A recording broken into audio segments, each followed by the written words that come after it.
Anyway ho, mga boss chipamo sir, nasaan na ba tayo? Naku, ito, buhay pa pala ito. Dali lang ha.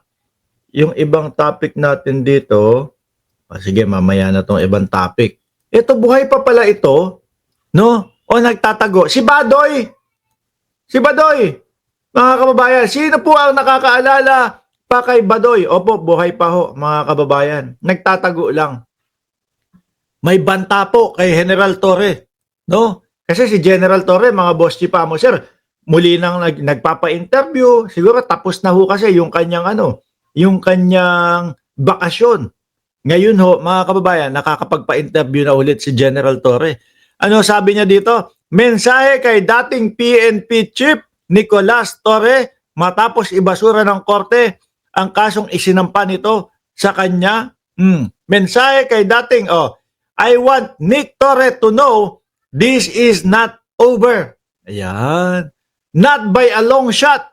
No, I will make him pay through his ugly... Grabe naman mga DDS. Papangit nyo dyan sa DDS tapos grabe kayong makapanlayat ng tao.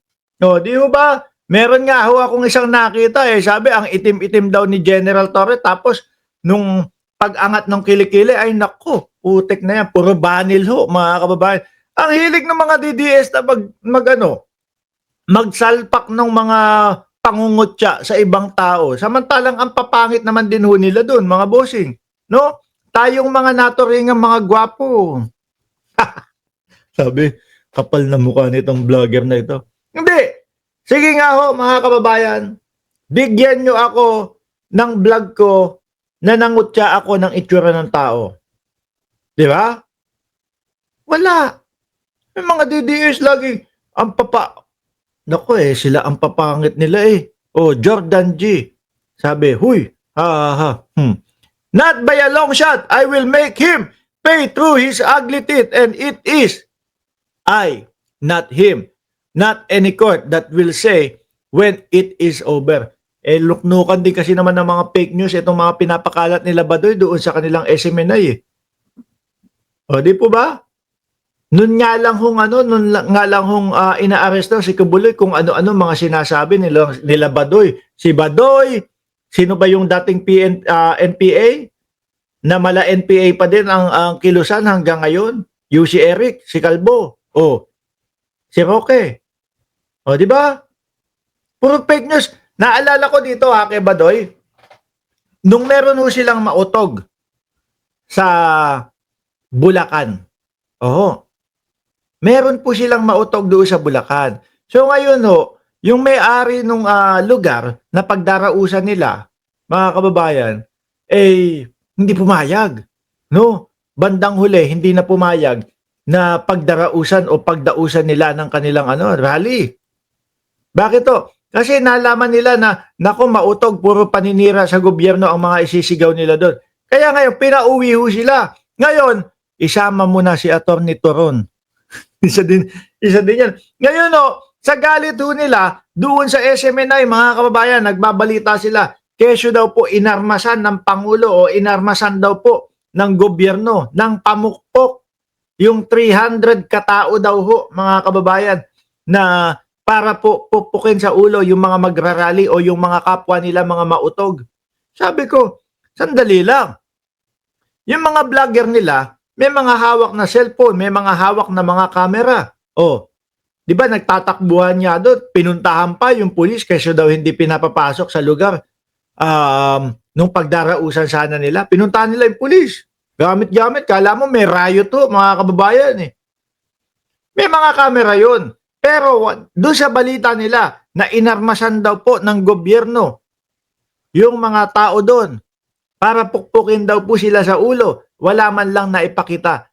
Kahit na isa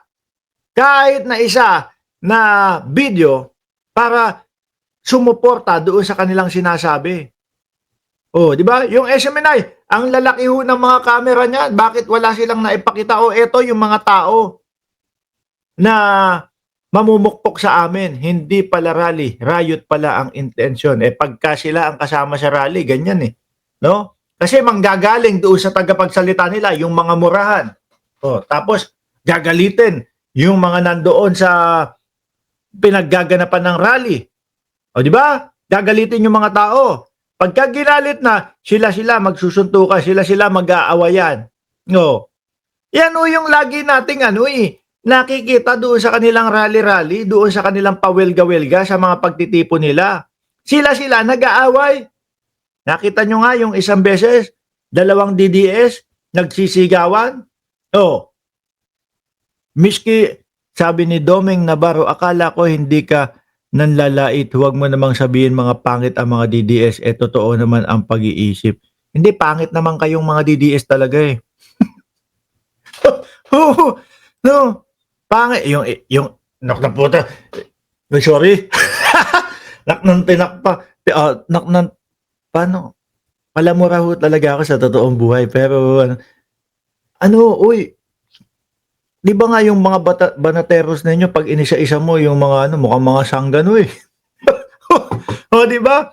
Dagdagan mo pa yung tagilid yung uso, nakaganon yung uso, ang lakas pang manlait doon sa mga kakamping. Ang papangit daw ng mga kakamping. Sabi ko, kakamping na lahit nila. Parang ang sosyal nga ng mga kakamping kapag ka mga nagpuporma tsaka disente. Tapos ang magsasabit, yung biyak yung... Tigil na natin yan. Bumalik tayo kay Badoy. Nagbanta si dating National Task Force to End Local Communist Armed Conflict.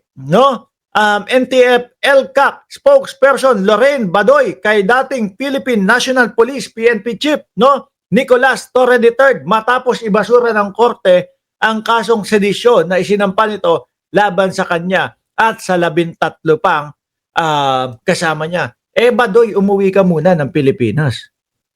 Mahirap yung sinasabi mo kung hindi ka uuwi ng Pilipinas. Sabi ni Laitero, si Laitero na nagsabi niyan, talagang ang papangit ng mga DDS. Bibi, pangit pa karamihan sa magnanakaw. Doon nga siya, tama. Doon sa kanilang mga parali-rali nga, nagkakanakawa, sila pa, di ba? Sabi ni Opinion ng Duka, nasaan na yung mga mayayabang na duwag naman pala na mga vlogger nung huhulihin si Kibuloy? Mukhang hindi na nakikita sa YouTube. Mukhang wala na. Mga DDS malakas mga manlait yan. Ang papangit naman. Sila naman, mapapangit. Tigil na natin yan. Ang masasabi natin dito kay Badoy, umuwi siya ng Pilipinas para mapatunayan niya yung kanyang sinasabing pagbabanta. Hindi ho yung palagi lang ebas-ebas. Wala ho matatakot. Kung yun yang si Kibuloy mo at si dating Pangulong Duterte mo, inaresto, binitbit isinakay sa eroplano